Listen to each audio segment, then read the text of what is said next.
Hi guys, this is Rik Marston, Rik Marston Official, Synth God XXX. I'm here to show you my polychain setup on how to do it.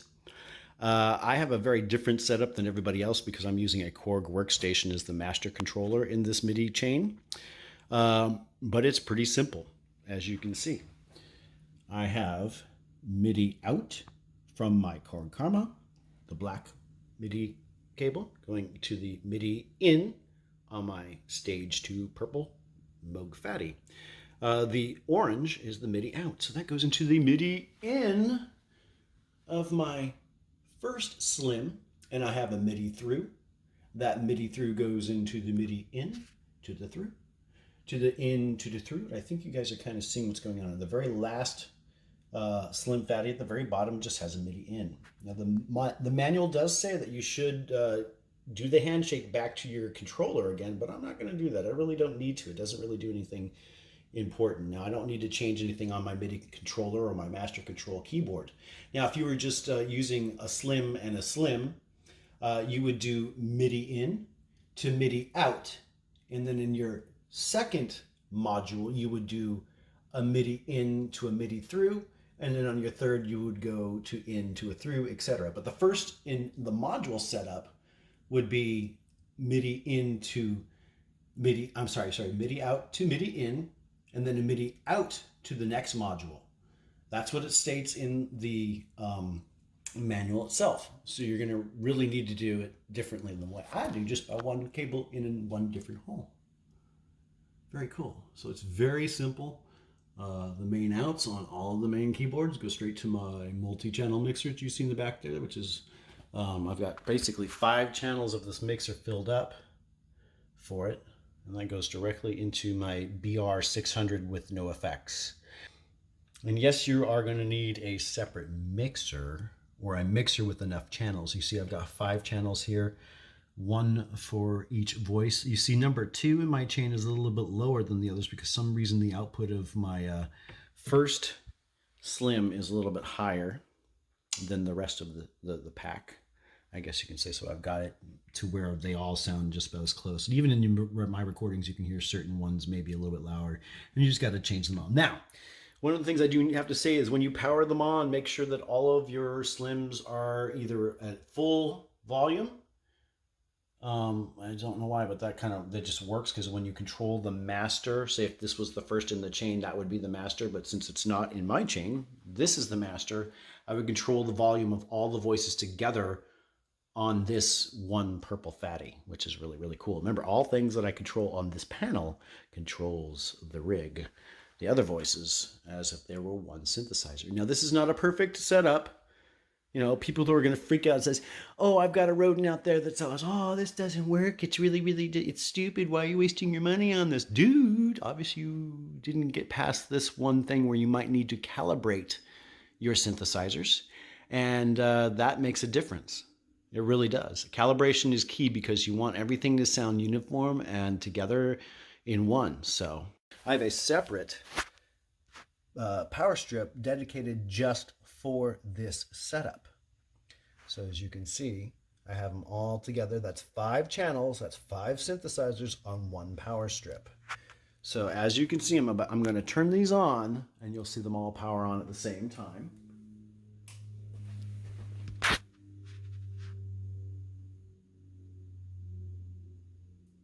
And that's what you need to do. Power them all on at one time.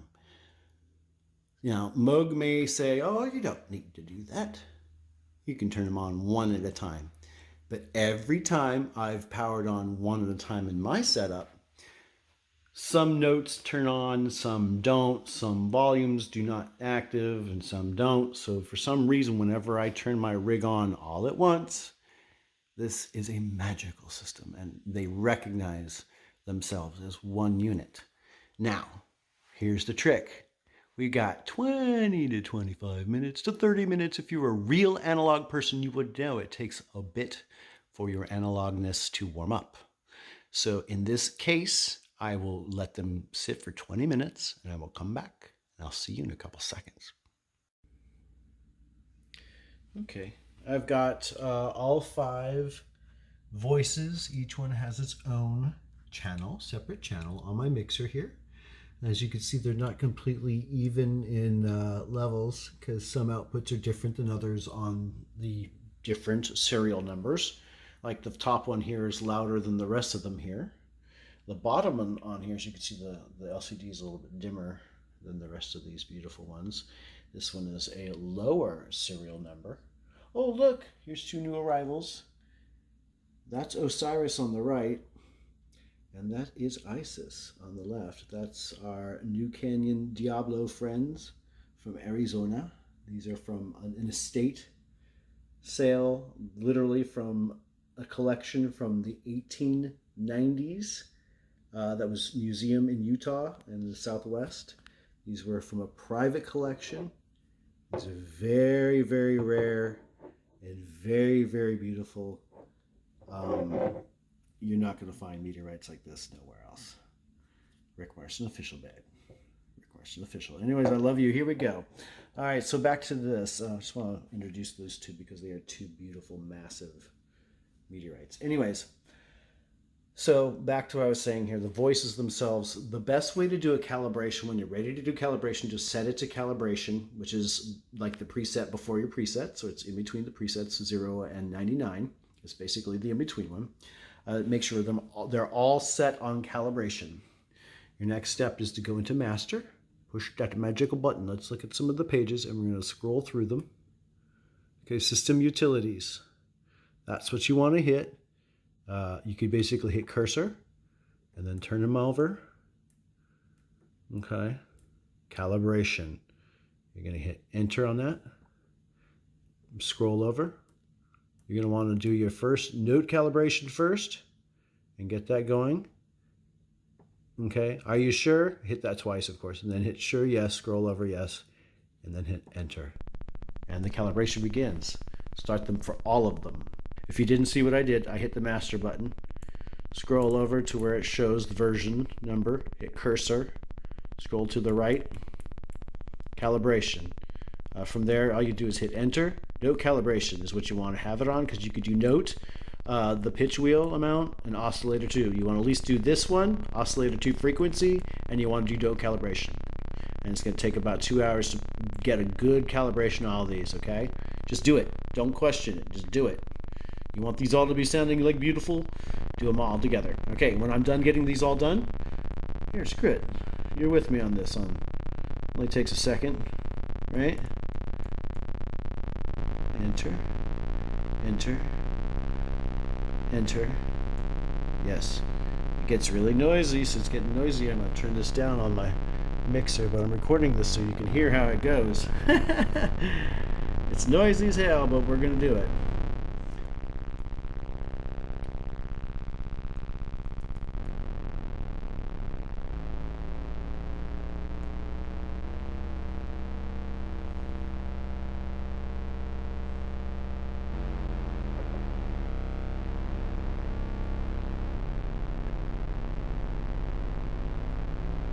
All right, this could be up to 2 hours for all 5 of these voices to tune.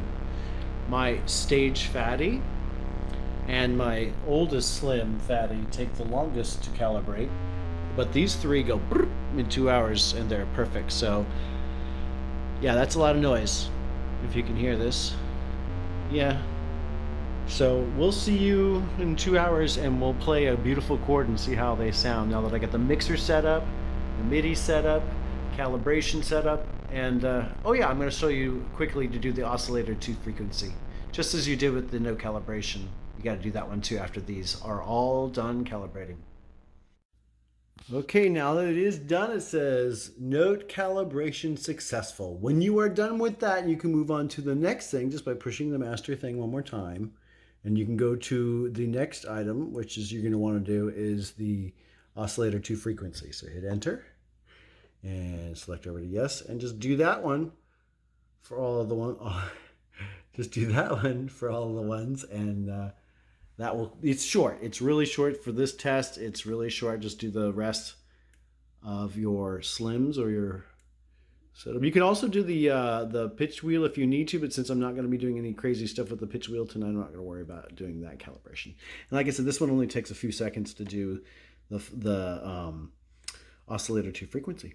So enter, boink, to yes, and just do the rest. And then when you're done with that, test it out. Okay, so the calibration for oscillator to frequency is successful. So hit your master button real quick. This sounds bad, doesn't it? We're gonna go ahead and do this. Go back. It's gonna show you MIDI in, out. All notes off. Hit cursor. Okay, so once you have the cursor on there, scroll over and see the position of the poly chain. Here it is. This is where in your MIDI setup you'll be able to select which one is which. Here's 1 of 5. And each one of these is set up the same. I'm going to go into the chain and show you. Okay.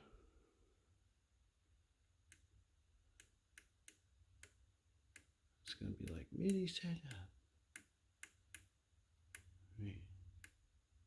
Oopsie. I totally went right by. Here it is. It says all notes off. What we want to do is just check. Make sure that you're still in the correct setup.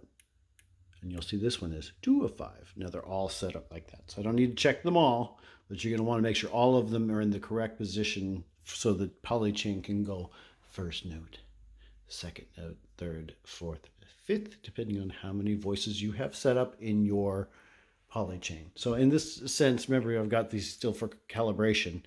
I'm going to go ahead and just get out of that so we all know that we're in preset mode.